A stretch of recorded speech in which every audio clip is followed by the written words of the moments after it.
where did all of this actually start? Like, where is the absolute ground zero for the stories, the poetry, and the literature we consume today? Well, in this explainer, we're going to dive right into everything you need to know about the monumental figure who literally laid the very cornerstone for English storytelling. So we're kicking things off with a massive question today, one that sits right at the very heart of our cultural history. Who is the father of English literature? Just think about the sheer weight of a title like that for a second.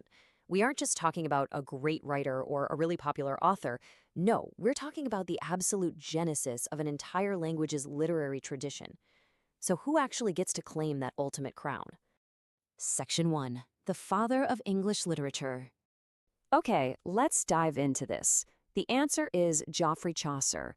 This is the guy whose name stands as the absolute bedrock of our literary history.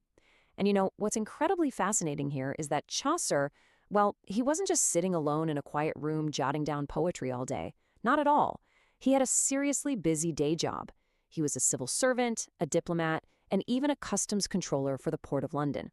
Get this, at one point, he was actually captured during a military campaign in France, and the king himself had to step in and pay his ransom. Crazy, right?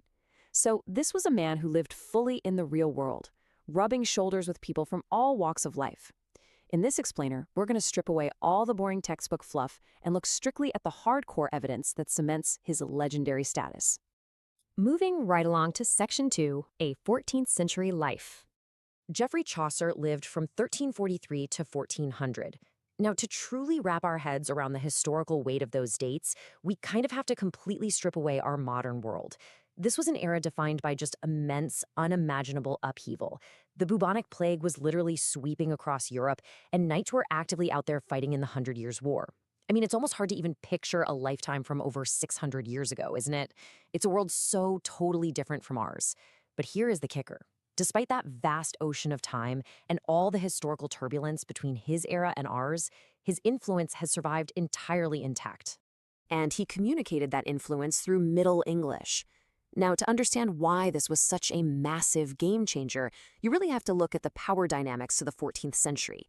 Back then, the VIPs, the royal courts, and the aristocracy, they all spoke French. Meanwhile, the church and the universities used Latin. English? Well, English was pretty much considered just the language of the commoners. It absolutely was not seen as fit for serious art or high culture. But by choosing to write his epic masterpieces in Middle English, Chaucer essentially legitimized the language of the everyday people. He permanently cemented its place in history, creating the direct, foundational ancestor to the very words you and I are using to communicate right now. Which brings us to Section 3, the unfinished masterpieces. Let's compare his two most defining works. So on one side, we have Troilus and Criseyde. This is a masterful, totally completed epic poem written entirely in that Middle English we were just talking about. But then, on the other side, is his most famous, legendary work of all, the Canterbury Tales. This was just a wildly ambitious project featuring this wonderfully diverse group of pilgrims who were basically swapping stories on their way to a shrine.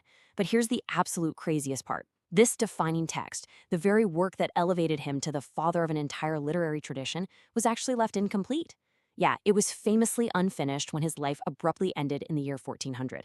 So, when we pull this whole picture together, it serves as this kind of immortal resume. Think about it. We have Geoffrey Chaucer, a guy who somehow survived the intense, crazy historical turmoil of 1343 to 1400.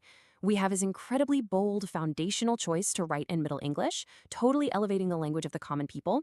And of course, we have the legendary works themselves, the fully completed Troilus and Criseyde, sitting right alongside his famously unfinished masterpiece, the Canterbury Tales.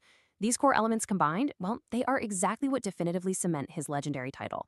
Which ultimately brings us to a final, truly fascinating paradox. How does a legacy become immortalized as the father of English literature when the ultimate masterpiece remains unfinished?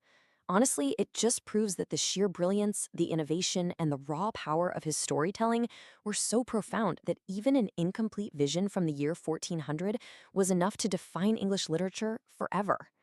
Kind of makes you wonder, doesn't it? Does a masterpiece actually need an ending to completely change the world?